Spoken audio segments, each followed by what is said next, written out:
Kwa hiyo lolote ambalo limefanyika lenye asili ya dhambi na uovu katika asili ya misingi ya baba na mama, halipaswi kuwa na nguvu juu ya maisha yako wewe wala juu ya maisha yangu mimi. Ni kwa sababu gani? Ni kwa sababu tayari ina asili nyingine iliyolizaa. Jambo hili litakuwa lina manufaa kwa kila anayeamini. Tutakuwa ni wanufaikaji wa kazi kamilifu ya kidhabihu au kazi ya msalaba, sio tu kwa kuja kanisani na kumsifu Mungu na kuondoka. Ni kwa kujua kile Kristo alichotufanyia, kwamba tumekuwa ni wanufaikaji wa kazi ya msalaba. Tunaweza tukaenda kanisani na hatujui, na tukaangamia huku tunanena koroga mpya, huku tunamwimbia na kumsifu Mungu, kwa sababu hatuna hayo maarifa. Ezekiel sura ya 18 kuanzia mstari wa 17. Mstari wa 17 anasema mtoto hata kufa kwa sababu ya dhambi za baba yake. Dhambi za baba hazitamuua mtoto, hazitakuwa ni sababu ya kuleta mauti kwa mtoto. Mstari wa 18 anasema mzazi aliyefanya maovu atakufa katika uovu wake mwenyewe. Ule uovu wa mzazi hautajiendeleza ukaendelea kuathiri vizazi alivyovizaa. Mstari wa 19 anasema hata kama mzazi amefanya uovu, ila mtoto ameamua kushika amri za Mungu na kufanya yaliyo haki, ule uovu wa baba yake hautamdhuru. 20 anasema mwana au mtoto hata uchukua uovu wa baba yake, na baba hata uchukua uovu wa mtoto wake. Mstari wa 21-22 anamaliza sema mtu mbaya atakapoziacha njia zake na kufanya maamuzi, kuacha kuishi anyhow na kufanya maamuzi ya kuzishika na kuzifuata njia za Mungu, anasema mtu huyo atapata wokovu, atasamehewa dhambi zake na atapata neema ya wokovu. Kuamua kuziacha njia za uovu, zile ambazo watu wanazozifanya katika asili ya malezi na kabila tulizotokea, inatokana na taarifa mpya au injili ya Kristo Yesu iliyofunuliwa ndani ya mtu, kwamba jambo hili, kwa sababu neno la Mungu ni nuru inaong'ara, inapohubiriwa inakupa kujua ni yapi yaliyo machafu, yapi yaliyo maovu. Unaanza kujikagua kupitia ile neno la Mungu ulilosikia ndani yako. Automatic, pasipo kuwekewa mabango, pasipo kusimamiwa, ndani ya moyo wako unafanya maamuzi ya kuacha uovu, kwa sababu Biblia inasema neema ya Mungu imefunuliwa ifanyaje? Itufundishe kuacha uovu, kukimbia uovu. Waebrania sura ya 10 mstari wa 16 anasema katika agano hili jipya, agano la Yesu Kristo, sheria za Mungu haziandikwa katika tablet, katika mabango. Hatuwaoni wapendwa ndio tukaiacha dhambi, tukapretend.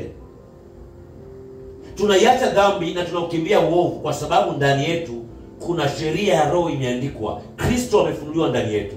Ile nuru ndio inasababisha kusema kwamba jambo hili ni baya, sipaswi kulifanya. Jambo hili ni jema. Nisikize vizuri. Waebrania sura ya 8 nisomee mstari wa 12, anasemaje?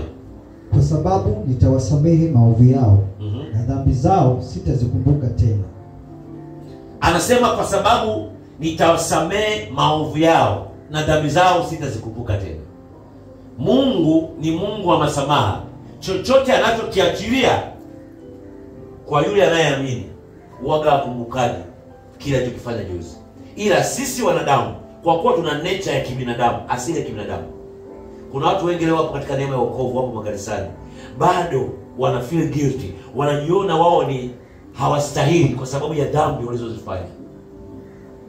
Yamkini mtu alitoa mimba, au aliua, au alifanya tukio moja baya sana lenye uharibifu. Bado amepata masamaha ya dhambi, Mungu ashamsamehe, lakini bado anaendelea kujifeel guilty ndani yake. Anajiona kwamba yeye hastahili. Ndio maana utakuta mtu anasema, baba mimi sistahili mbele zako. Hapana. Ndio hatukustahili, sio kwa matendo yetu, lakini kwa kumwamini Yesu Kristo akatustahilisha pasipokuwa na sifa za kustahili. Hatupaswi kukumbuka ule uovu wala dhambi tulizofanya hapo nyuma. Tulifanya kwa sababu tulikuwa hatuna Mungu, tulikuwa tumjui Mungu. Sauli, yeye ambaye ni muuaji, alikuwa analitesa, analiua kanisa la Kristo. Mtume Paulo alipokutana na Yesu Kristo, Yesu Kristo alipomtembelea, alifuta dhambi zake zote.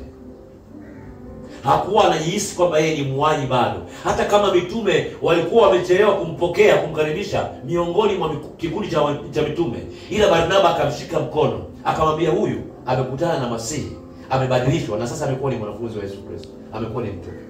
Walikuwa wanamwogopa kwa sababu alikuwa ni muuaji hapo awali. Mungu akisha tusamehe, anafuta, anaziondoa dhambi. Isaya sura ya 1 mstari 18 anasema hata kama dhambi zetu zitakuwa nyekundu kwa kiasi gani, Mungu akisamehe zinakuwa nyeupe kama theluji. Mungu akumbukaji mambo ya nyuma. Ni wewe na mimi wanadamu ndio tunakumbuka. Tunajiona kwamba tustahili.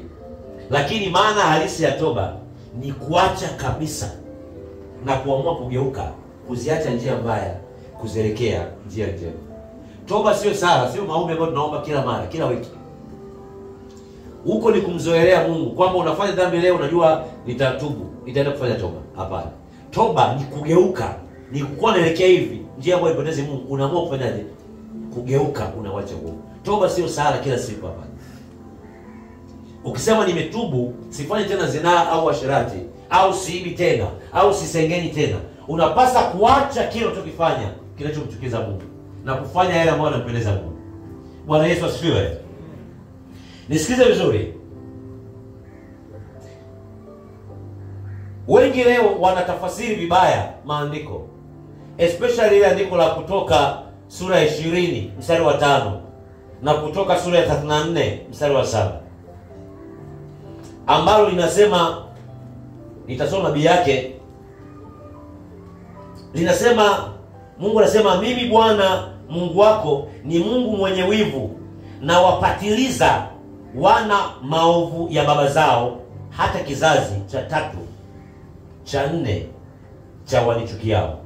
Na wapatiliza wana maovu ya baba zao. Neno kuwapatiliza,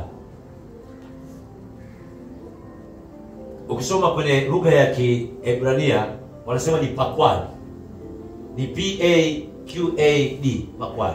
Au na wapatiliza manake na watembelea, au nitatekea, nitawajali wana na maovu ya baba zao. Mungu anasema hivi hapa kwenye Kutoka 20 mstari wa 5, asemi kwamba atawaharibu, atawaua kizazi cha 3 na kizazi cha 4 cha uovu wa baba zao. Hapana, amesema nitatekea, nitawajali, nitakuja na suluhisho ya maovu ya baba zao. Tuko sawa? Ila wahubiri wengi wamekuwa wakihubiri kwamba uovu au dhambi aliyofanya baba kizazi cha kwanza kinaenda mpaka kizazi cha ngapi? Cha 4, mjukuu mpaka kitukuu. Ndivyo watu wengi wanajua leo duniani. Pale hamaanishi nitaadhibu, nitaharibu au nitaua. Anamaanisha nitakuja na suluhisho cha dhambi na uovu wa baba zenu kizazi cha 3 hadi cha 4. Mungu alisema atakuja, aliahidi atakuja na suluhisho. Ni suluhisho gani hilo ambalo Mungu alikuja nalo? Ukisoma waraka wa kwanza wa Petro sura ya 3 mstari wa 8, tunasema Yesu Kristo alikuja ili kuzivunja kazi za Ibilisi nao na kila aina ya uharibifu. Hii ndio suluhisho ambalo Mungu aliahidi wanadamu. Hata kama wazazi walitenda dhambi na wakapitia hali ya uovu, suluhisho ni Yesu kuja kuzivunja kazi za shetani Ibilisi na uharibifu na uovu wanaopitia. Kuna uharibifu mwingi katika koo za baba zetu. Wengine waliua koo za mama zetu, wengine walifanya dhambi, walitumikia miungu, wakafanya uharibifu mwingi. Mungu anaposema nitawapatiliza, nitawatembelea, I will take care of, nitawajali, nitakuja na suluhisho la dhambi na uovu wa baba zenu. Wao walitumikia miungu mingine, wakatoa kafara, wakaua, wakafanya machukizo machoni pa Mungu. Lakini nimekuja na suluhisho. Suluhisho ni kuzishughulikia dhambi, uovu na asili ya uharibifu wa wanadamu. Kwa Mungu anapojifunua kwa mtu, unapopokea kipawa cha neema wokovu, unaposikia injili, ni kwa ajili ya kushughulika, kukupa solution, kukupa asili mpya, utambulisho mpya ambao hautakuathiri katika damu, vinasaba, DNA za baba zako. Jambo lingine, Mungu anapomtembelea mtu, ukisoma Luka sura 19 mstari wa 10, anasema mwana wa Adamu alikuja kutafuta na kuokoa kilichopotea. Suluhisho la Mungu kututembelea, kutupatiliza kizazi cha 3 mpaka cha 4 ni kutafuta na kuokoa kilichopotea. Nafsi za watu ambazo zinatumikia miungu mingine ya kigeni, zinatumikia masanamu, zinazoishi katika uasherati, dhambi, mauaji, uwizi, uharibifu. Yesu Kristo alikuja kututembelea. Kumbuka, sio sisi tuliomtafuta yeye, ni yeye ndio aliyetutafuta sisi.